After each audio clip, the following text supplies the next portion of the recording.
우리 데이터 처장님께 질의하겠습니다. 네. 어제 국회에서 우리 국회의장님 그리고 입법조사 처장이 오셔서 다차원 불평등 관련해서 발표를 했습니다. 단순히 소득만의 문제가 아니라 건강, 교육, 삶의 질 두루 논의라는 자리였는데요. 그때 여기서 이제 입법조사처장께서 하시는 말씀 중에 이런 표현이 있습니다. 대한민국은 데이터 접근성, 행정 정보와 연계성이 부족하다. 불평등이 어느 정도인가에 대해서 데이터를 가지고 있지 않는 나라다.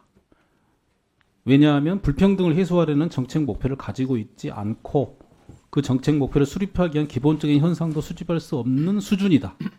이런 평가가 있었습니다. 유념해서 꼭 한번 살펴봐 주시기 바래요. 그렇게 하겠습니다. 이게 이제 데이터 품질의 중요성 관련해서 이런 표현이 있더라고요. 이게 뭐 쓰레기를 넣으면 쓰레기가 나온다 이런 표현인가요? 잘 알고 계시죠? 네, 알고 데이터 있습니다. 품질이 얼마나 중요하냐. 근데 대한민국은 지금 이런 표현도 있습니다. 한번 보시겠어요? 능력주의라는 말은 우리나라에서 어떻게 나오냐면은 세습, 대물림 이렇게 나옵니다. 경쟁이라는 말이 들어가면 승자 독식, 패자 지옥이라는 게 나오고요. 재산권이라는 게 들어가면 불로소득 물신주의가 나와요. 이게 지금 현실이라고 저는 평가합니다. 우리 헌법에 의거하면 이 자유라는 말이 들어가면 이런 말이 나와야 되거든요. 자기 재구성, 자기 서사화. 어떤 상태든 간에 자기 삶을 끊임없이 재구성할 수 있는 자유를 누려야 된다. 그 누구의 인생도 서사적으로 표현할 수 있어야 된다. 이런 보장을 하는 게 우리 헌법상 자유라고 저는 생각합니다. 연대라는 인류 보편적인 가치가 들어가면 어떻게 나오냐면 승자는 언제든지 재신임 받아야 된다. 패자는 언제든지 부활할 수 있어야 된다. 마지막에 존엄이라는 단어 우리 헌법 10조에 있습니다. 존엄이란 말이 들어가면 이런 결과가 나와야 돼요. 상호 돌봄. 오늘이 유엔에서 정한 국제 돌봄의 날입니다. 우리나라 우리 민주당도 돌봄의 날이라고 지정을 했어요. 상호 돌봄입니다. 나이 드신 분들 기대 수명은 늘었습니다만 건강 수명, 행복 수명을 따지다 보면 우리 나이가 좀 적은 분들이 서로 보살펴야 되는 거잖아요. 다음 보지요. 며칠 전에 월요일 날인가요? 소득 이동 통계라는 게 발표됐습니다. 혹시 알고 계시죠? 네. 언론 기사는 주로 오른쪽에 이런 표현입니다. 가난의 탈출문 더 좁아졌다. 소득 이동성 3년째 후퇴. 무너진 계층 사다리. 줄어드는 개천용. 이 말은 이에 대한 근본적인 검토를 하지 않으면 성장을 하면 할수록 아래층에 있는 분들은 더 좌절한다는 말이잖아요. 다음 보죠. 그래서 우리 예전부터 이게 통하면 아프지 않고 안 통하면 아프다 이런 표현이 있지 않습니까? 우리 생명이나 유기체 그리고 공동체를 흐르고 섞여야 되거든요. 이동을 해야 되는 겁니다. 그래야지 건강하잖아요. 그런 측면에서 이 사회 이동성 지수를 이전 국감 때도 좀 만들어 주시라 말씀을 드렸는데 기억하시죠? 네. 근데 이제 이번에 발표된 그 내용을 좀 보면 특히 그 65세 이상 이 고령자층의 이동성 지수가 매우 낮다. 이것 때문에 지금 우리가 10여 년 넘게 노인 빈곤율이 OECD 국가 1위 아닙니까? 이러한 점을 해결하려면 통계가 중요하다라는 말씀을 거듭 드리는 거예요. 다음 보겠습니다. 이동성 지수 측정 지표를 이전에 말씀드렸는데 그 이후에 좀 살펴보셨습니까? 아직은 못 보셨습니까? 아니요, 저희가 그 서면 답변을 드렸는데요. 다 한 번에 하긴 어렵고요. 두 가지 지표 정도는 저희가 지금 연구를 진행하고 있다는 말씀드렸습니다. 네, 우리가 뭐 돈이 필요하고 물질이 필요합니다만 인간이란 존재가 그 정도 수준에 머물러서는 안 되지 않습니까? 다양한 지표를 통계청에서 이제 데이터처로 승격하셨으니까 살펴주십사 말씀을 드립니다. 다음을 보면 이게 데이터처에서 그동안 2022년도인가요? 아동 청소년 관련해서 자료를 내시더라고요. 네. 봤는데 이제 작년 토론회 때 그런 얘기가 나왔습니다. 막상 살펴보면 우리나라에서 아동 청소년 같은 경우도 통계가 다양한 기관에서 너무 다양하게 많이 나온다. 그래서 기준이 정하기가 쉽지가 않다. 그런 평가가 있었는데요. 지금 현재 뭐 자살에 관련한 지표만 하더라도 이 통계 작성 기관이 너무 다르고 내용도 달라요. 그러면 정책을 어떻게 수립할 수 있을까 이런 의문이 들었거든요. 또 다음을 보시면 청소년 아동들 우리 삶의 지표가 이렇게 다양한데 오른쪽에 보시면 근거법과 작성기관 숫자도 이렇게 많아요. 근데 이거를 그러면은 데이터 쪽에서 통일적으로 관리하고 계신지 의문이 좀 들었습니다. 가능하신지 관리가. 다음 보죠. 지금 우리 공공기관 현황의 책자에 보니까 이렇게 평가가 되어 있습니다. 부처별 정보 및 데이터 관리 유형의 공공기관이 현재 이렇게 많아요. 그러면 이 기관들의 정보를 잘 꿰기만 해도 좋은 정책이 나올 수 있을 것 같거든요. 이거 지금 데이터처에서 관리 혹은 체계적으로 서로 논의하고 있으십니까? 아니면 못하고 계세요? 저희가 그동안에는 이제 통계에 대해서는 전체적으로 저희가 다 파악을 하고 있었고요. 데이터에 대해서는 이번에 이제 처로 되면서 전체적으로 어떤 데이터들을 어떤 기관들이 가지고 있는지 한국 전체에 대해서 그렇게 한번 제도를 마련하려고 지금 검토 중에 있습니다. 다음 보겠습니다. 이게 이제 어제 불평등 관련 토론회에서 나온 제언입니다. 전문가들의 제언이고 그 책자가 있으니까 꼭 한번 살펴보셔서 저희 의원실에 보고를 좀 해주시길 바랍니다. 네, 그렇게 하겠습니다. 그리고 끝으로 최근에 이제 인구주택 총조사 하잖아요. 네, 조만간 현장 조사 하지 않습니까? 면담하고. 예, 그렇습니다. 그 인구주택 총조사의 그 문항에 대해서 국민들께서 의견이 다를 수 있다고 저는 생각합니다. 존중하고 네. 항의하실 수 있어요. 그러나 이 조사 과정에 대해서 폭언이나 모욕, 방해하는 것은 이 형법상 문제가 될 수 있지 않습니까? 예, 그렇습니다. 공무집행 방해가 될 수도 있고 모욕죄, 폭행죄가 될 수 있습니다. 특히 현장조사, 면담조사하는 분들의 안위는 꼭 지켜주셔야 되는 겁니다. 가장 중요하게 생각하고 있습니다. 네, 그래서 항목에 대한 의견은 다양하게 받으셔서 검토하시되 현장에서 조사하시는 부분을 방해하는 부분에 대해서는 또 엄격하게 집행을 하셔야 된다 말씀을 드리니까 그 부분에서 한 번 더 의지를 표명을 해주세요.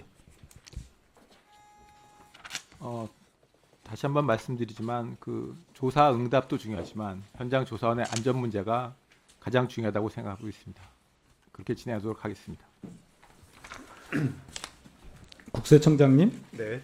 그 조세 환급금 예. 관련해서 질의를 하겠습니다. 2023년에는 환급금 불복 환급금이 2조가 넘어갔네요. 예. 근데 이 환급금의 세목별 검토가 매우 어렵다 이렇게 말씀을 하시더라고요. 서면 답변을 봤더니 예. 어떻게 필요합니까? 아니면 그냥 앞으로도 계속 이렇게 안 하실 계획이세요? 이게 이제 그 동안에는 이 세목별 통계 이게 시스템이 개발돼 있지 않아서 이 방대한 통계 자료를 별도로 집계해야 되는 문제 때문에 못했는데 이번에 이제 의원님 말씀하셔갖고 일단 수동 집계했고요. 앞으로는 이걸 전산화 하도록 하겠습니다. 저는 세금을 국가에 납부하는 데 있어서 이게 신뢰가 부족하다고 보여질 수도 있고 다른 한편으로는 이 과세체가 너무 복잡해서 생길 수도 있는 일이니 이렇게 세목별로 분석을 하시면서 예. 오류를 줄여 가시거나 아니면은 제도가 너무 복잡하고 어렵다 그러면은 기재부나 국회에 말씀하셔서 예. 같이 제도를 좀 정비하면 어떨까 싶습니다. 네. 살펴주시고요. 다음은 물가에 관한 말씀을 좀 여쭤보겠습니다. 예. 얼마 전에 조사를 했더니 우리 국민들께서는 60% 가까이가 민생의 최우선 과제가 물가 안정이다라고 얘기를 하셨습니다. 예. 그래서 국세청도 관련해서 검토를 하셔서 발표한 게 있더라고요. 예. 원자재값 상승을 핑계로 과도하게 가격을 올린 생활물가 밀접 업종 탈세자를 세무조사 하시겠다. 예. 이런 내용이 있던데 보니까 2022년도에도 비슷한 예. 세무조사를 하신 적이 있더라고요. 예.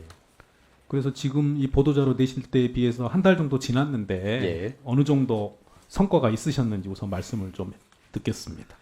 보통 조사가 최소 한 달에서 그 이상 진행되고 있기 때문에요. 지금 한창 진행 중이거나 이제 종결 단계에 들어가 있습니다. 그리고 어차피 저희가 선정을 할 때는 이 거짓으로 이렇게 가격을 올려서 폭리 취하면서 탈세 혐의가 있는 업체들을 대상으로 선정을 했기 때문에 뭐 어느 정도 성과는 나올 것으로 보여집니다. 결과가 나오면 저희 의원실에 꼭 알려주십시오. 예. 네, 관세청장님께 예. 관련해서 여쭤보겠습니다. 관세청에서도 보니까 물가 안정을 위해서 관세액력 총력 지원 나선다 이렇게 발표도 하셨고 특히 관련해서는 이제 TF를 처음으로 출범하셔서 지원하신다고 내용을 봤습니다. 예.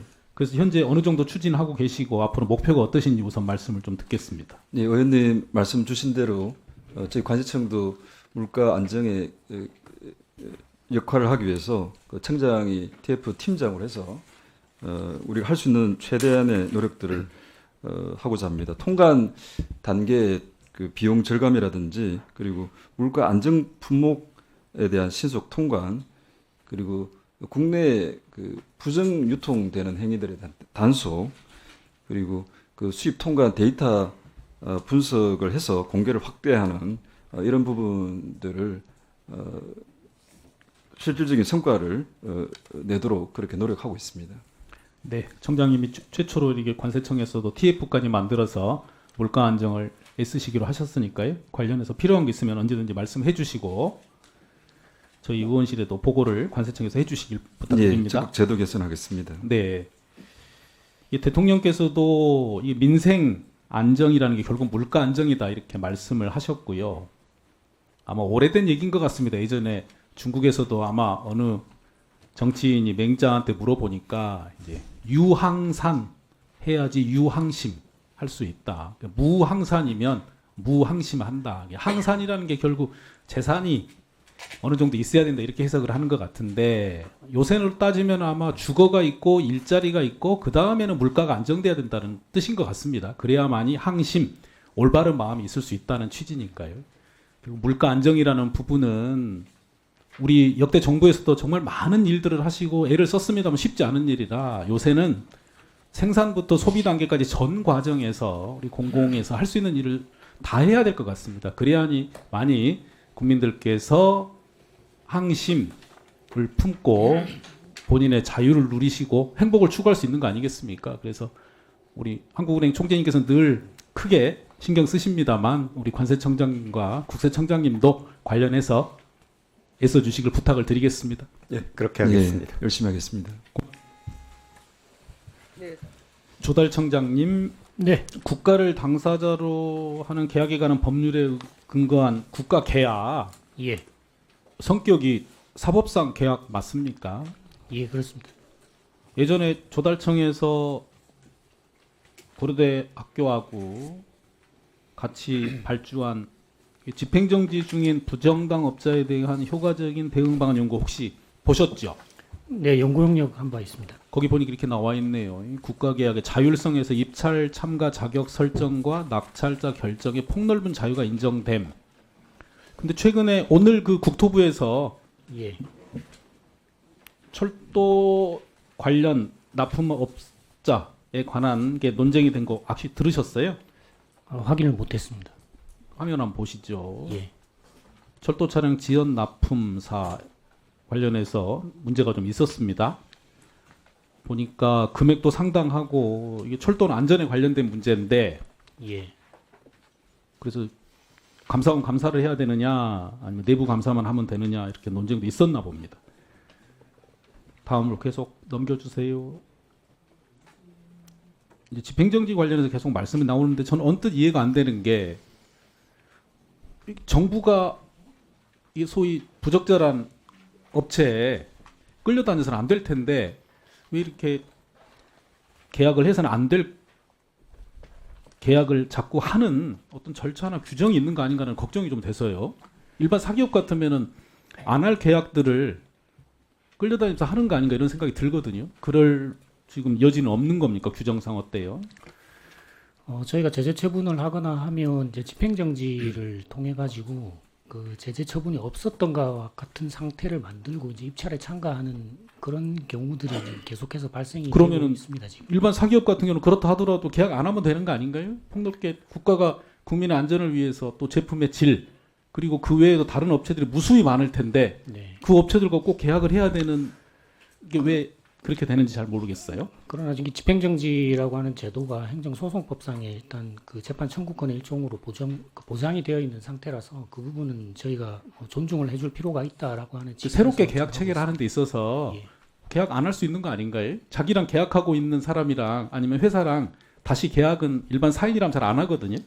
네, 그래서 기재위에서도 뭐 여러 번 그 지적이 있으셔가지고 저희도 연구 용역도 하고 있는데 그 부분이 좀 곤란하다라고 저희가 결론을 얻었고요. 그래서 저희가 이제 할 수 있는 부분들을 그동안 찾아서 한다고 이제 조치들을 몇 가지를 했었습니다. 그대로 실제로 잘 이행이 되고 있는지 이거 보시면은 연구 용역 제한 사항 등에 예, 예. 오른쪽에 이런 절차들도 있는데 제대로 집행이 잘 안 되는 것 같아 갖고 요 내용 확인하셔 가지고 의원실 예. 좀 알려 주십시오. 네, 그렇게 하겠습니다. 마치겠습니다.